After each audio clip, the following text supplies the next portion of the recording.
Hi there, this is Richard Walker from Lucidate. Welcome to this fourth video in Lucidate's series on ensemble methods.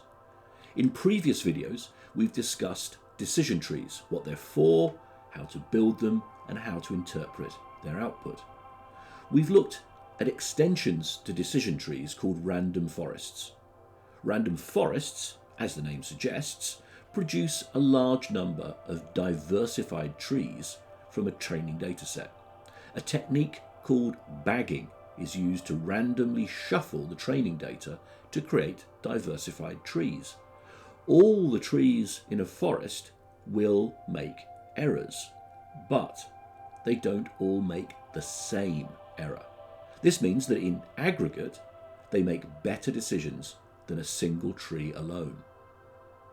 This approach is further developed with AdaBoost. Boosting is another technique for producing diversified, uncorrelated machine learning models.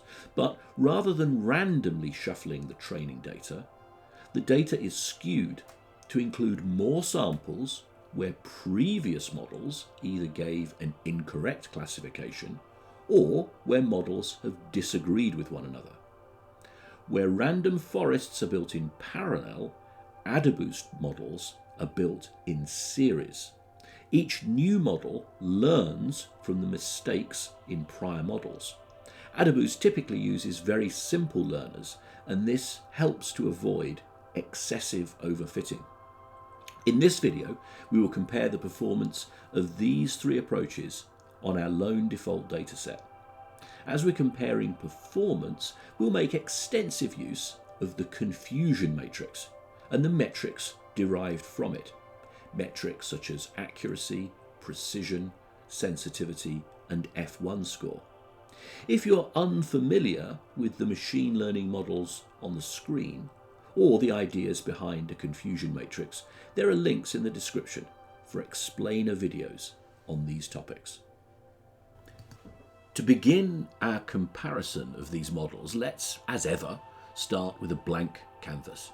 We can drag our raw training dataset in and do some simple data wrangling.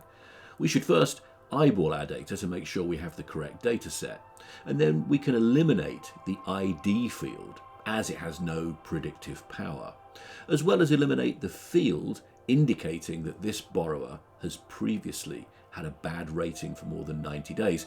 We eliminate this record not for its lack of predictive power, but because 97%, nearly all of the records, have no value in this field. We'll also tag the bad loan flag as our target variable. That is to say, the variable that we want our model to predict. We'll then perform some data imputing on our missing records, modal substitution for our categorical variables, and mean replacement for numeric.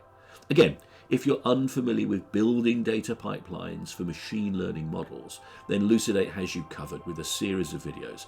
Check out the link in the description. Let's then do a check on our data so far. We can see that the bad loan flag is highlighted as our target variable, that we have no missing values, and that the columns we eliminated have been removed. With the pipeline built, we can now begin our analysis. We'll first drag in our test and score widget. This will hold our models and be fed with our training and testing datasets. The training data will be used to build the models, and the testing data will score the models once they've been trained. To create a testing and training set, we'll drag in a data sampler.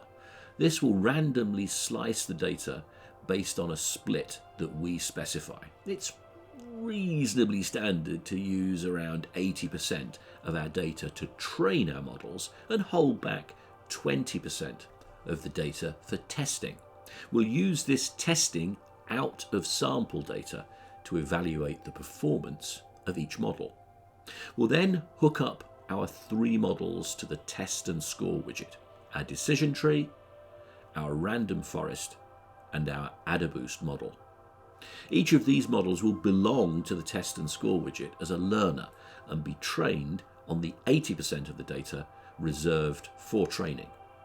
Once the 3 models have been trained, we can see how well they classify the out-of-sample data held back for testing. And we'll then look at the performance metrics that each model achieved. We'll use these metrics comparatively across all the models so that we can gain deep and clear insights into how each model performs and which one is best suited for our task. Here we can see each of the models that we've put into our test and score widget. Each model has its own row. The columns in this table are the test scores that these models achieved on our out-of-sample test data after being trained on the larger training dataset. We can sort ascending or descending for each of these metrics so that we can easily see which model scores best in which category. For the area under the receiver operated characteristic curve, we can see that our random forest model scores highest, as it does for accuracy, F1 score, precision, and recall. Indeed, the only area where the random forest is weak is in specificity, where our AdaBoost forest of stumps is superior. We can get a little more understanding of the difference in performance of the models by looking at our confusion matrix. We'll drag a confusion matrix widget into our canvas and connect the output of the test and score component to the input of this confusion matrix. We can then see the confusion matrix for each of the 3 models we have trained, tested, and evaluated. In our confusion matrix, this diagonal contains all of our correct assignments, our true positives in the bottom right cell, and our true negatives in the upper left. Whereas this diagonal contains incorrect classifications, those where the model predicted that a test sample would default when it didn't, our false positives shown in the upper right cell, as well as our false negatives when the model was confident that the borrower would repay when in actual fact they defaulted. These are our false negatives and are shown in the lower left cell. The confusion matrix is crucial in determining the model selection. We can zoom in on the error characteristics that are important to us given the business problem that we're solving. Based on the metrics in the table, the decision tree had the worst scores. Of the 16,000 test samples, 3,178 were actual defaulters and 12,822 were repayers. The decision tree managed to correctly classify 807 of the defaulters, but missed 2,371, believing that they would actually repay. At the same time, it felt that 1,980 samples would default, when, in actual fact, they repaid. Of the 12,822 repayers, it correctly identified 10,842. If we look at the random forest, its accuracy, AUC, F1 scores were far superior to the decision tree, and this is frankly to be expected. On closer inspection of the confusion matrix, a clearer picture starts to emerge. The random forest is very accurate when it comes to predicting repayers. It correctly identifies 12,234 of the 12,822 samples that repay, but it does not do such a good job at predicting the defaulters. Firstly, it only predicts that 968 samples will default, when in fact 3,178 borrowers fail to repay their loans. Indeed, it only identifies 380 of the actual defaulting loans. This is less than half the 807 correctly identified by the decision tree. Finally, when we look at the AdaBoost confusion matrix, we get a full picture. This does the best job at identifying the defaulters, correctly identifying 922. So which model to use? Which model is best? Well, it depends. What's more important, predicting as many defaulters as possible or predicting as many repayers? Would you rather minimize false positives or false negatives? Or might explainability be at a premium? If you value explainability, then the decision tree, despite having lower performance metrics than the other models, might be favored. With a decision tree, one can more easily justify the decisions made by the AI. By adding a tree viewer to the decision tree widget, we can get better insights into the inner workings of our AI. So let's revisit the question, which model is best, from a few different perspectives. Well, if you're a salesperson and seek to write as much business as you can with minimum downside, then you might prefer to identify as many repayers as possible, in which case the random forest algorithm might be preferred. If you're a credit risk officer, then you might want a model that predicts as many defaulters as possible, and this might make AdaBoost more attractive. The lone business manager might want information from all of the models.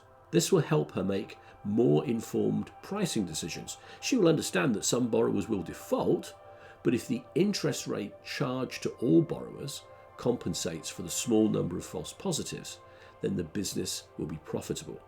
Furthermore, she can use the information from the decision tree to help her managers better understand her policy. We've focused thus far on model comparison, on how the metrics of each model stack up and which model is best suited to the business problem at hand. Do we want high accuracy or high precision? Do we want a higher AUC score or better specificity? The more choice of models we have, the better. That will help us make a decision based on our business requirements. What we've not addressed is model optimization. We've simply taken the default parameters for each model. If we look at the random forest component, we've built a forest of just 10 trees. Frankly, more of a copse. Let's bump that number up to 500 and run the analysis again. If we flash up the previous performance table, you can see that in nearly every case, this has increased the scores appreciably for this random forest model. Likewise, our AdaBoost model had only 50 stumps. We should bump this up to a much higher value. The lesson here is in machine learning and AI, never be afraid to twiddle the knobs and dials. Experimentation and optimization is a huge part of model training. Never be satisfied with performance. Tweaks can always yield a better result. This is perhaps where machine learning GUIs, like the one on your screen, are a little limited. Often, the best recourse is to write a series of scripts to loop through a set of hyperparameters to find the best models. You'll hear this referred to as grid search. This is Richard Walker at Elucidate. Many thanks for watching. In this video, we've compared different machine learning techniques. We've looked at their performance metrics and discussed their suitability for different purposes. And while we haven't focused on it, we've briefly mentioned the importance of model optimization. In the next and final video on ensemble techniques, we'll discuss stacking. That is to say, combining the output of multiple models to achieve an even better outcome.